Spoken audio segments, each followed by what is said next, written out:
6th overall pick in the draft, our offseason checklist for the Carolina Panthers. What is our first option for the Panthers here?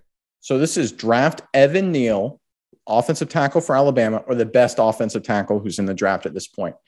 Everyone knows Carolina's issues this season began and ended with their offensive line. Whoever was playing quarterback, whether it was Sam Darnold, Cam Newton, PJ Walker, or Cam Newton again, or Sam Darnold again, they were getting killed. They were not getting the protection they needed on the offensive line. They weren't running the ball either, frankly. This is a team that when they best had their success, remember, keep pounding was a big thing.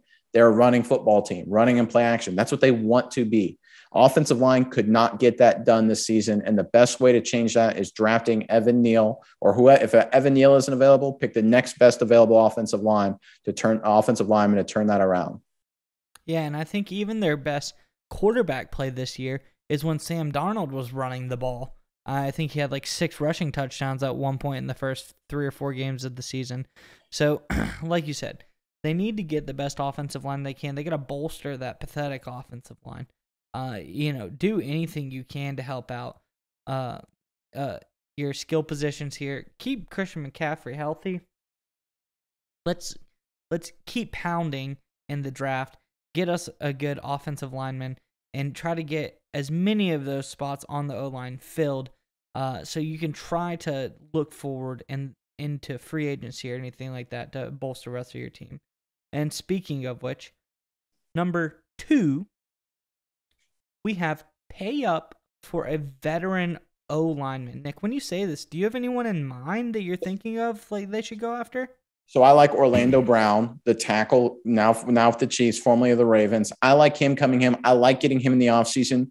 Armstead, the veteran tackle from New Orleans, another guy who's a free agent.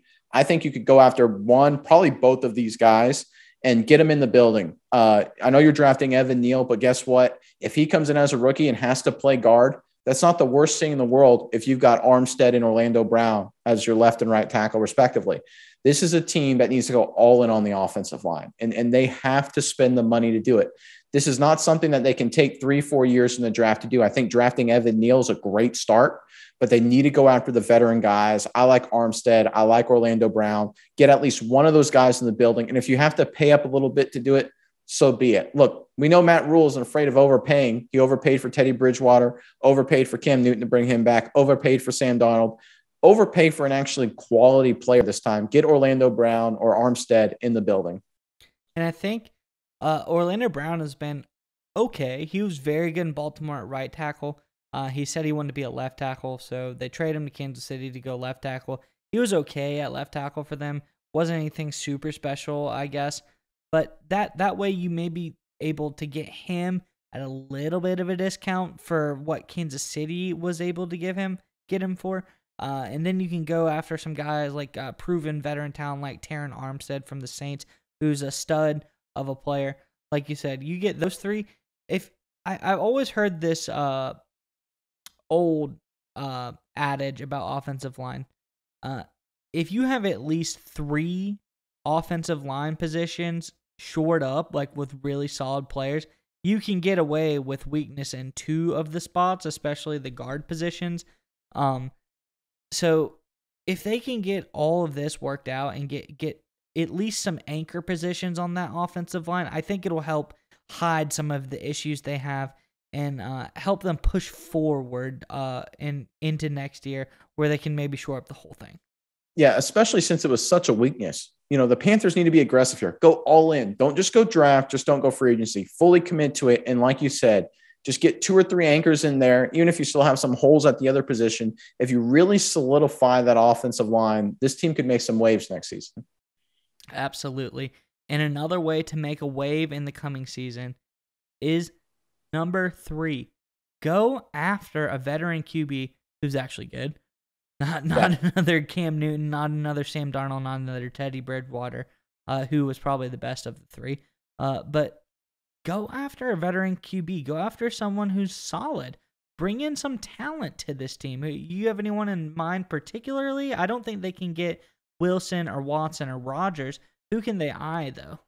Well, so obviously, if they go into the season and Sam Darnold starts the entire year at quarterback, Matt Rule's out of a job in a year. So they need to go after a veteran. Look, I like Kirk Cousins. I think Kirk Cousins, he's still under contract with Minnesota. I think whoever comes in, the new head coach is probably going to cut him. I think he'll become available. I think he's a great veteran to come in right away. You know, he's had the ability to be successful in Washington, had some success in Minnesota. You know, he's a guy, especially if they bring in Jay Gruden as an offensive coordinator, who could fit in right away and really change that organization. I love potentially calling the Eagles up, offering him a 4th or 3rd round pick for Gardner Minshew. I think that's a great pick. We're a big Gardner Minshew show. I think getting him in the building would do wonders for Carolina. Now, look, I got another guy for you that kind of crept in the back of my mind. He's a little past his prime, but this guy has always been elite, and this is Joe Flacco. Mm-hmm. I think just having a guy like that, even if they fail and they can't get anybody, they can't get Cousins or they can't get Minshew, getting a veteran like Flacco in there who actually has had NFL success. Sam Darnold's never had NFL success. Cam Newton's been bad for 5 years. PJ Walker's never really played. They need someone in the building at quarterback that has actually won games that mattered.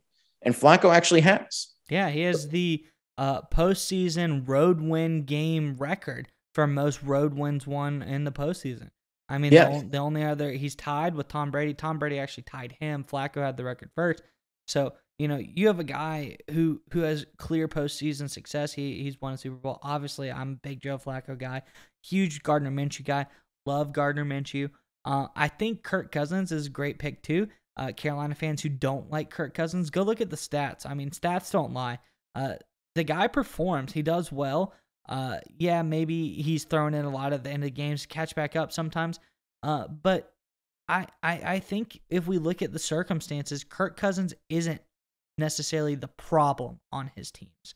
So go ahead. Well, especially when you look at Carolina with who they've had to deal with the last couple of years with, you know, Sam Darnold and Cam Newton this year, you're really going to turn down Kirk Cousins or even Gardner Minshew to stick with Sam Darnold? Come on, you got to make an upgrade. And I think that's what Matt Rule needs to do. And I have one other guy in mind that potentially could be interesting for this team. I think Nick Foles is still floating down there. Nick Foles, another great guy, another Super Bowl winning quarterback, elite, Big Dick Nick, as they like to call him. You know, bring in Nick Foles. I mean, get some guys who don't necessarily, who have strong performances, don't necessarily get all of the recognition. Spend your money on your offensive line. Sneak in a good quarterback, like a solid quarterback that people don't forget or think about as much. And if you can do that, I think this is a roadmap for offseason success. Yeah, I agree 100%. So if we're going to reiterate here, number 1, draft Evan Neal or the best offensive tackle available. Yep. Number 2, pay for even more veteran O-line help.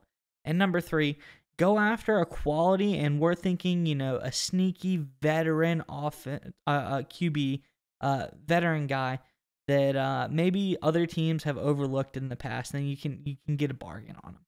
So, yes. Nick, I think this is a great roadmap we have presented for the Carolina Panthers to success. Yeah, definitely. Matt Rule wants to keep his job. He better follow it.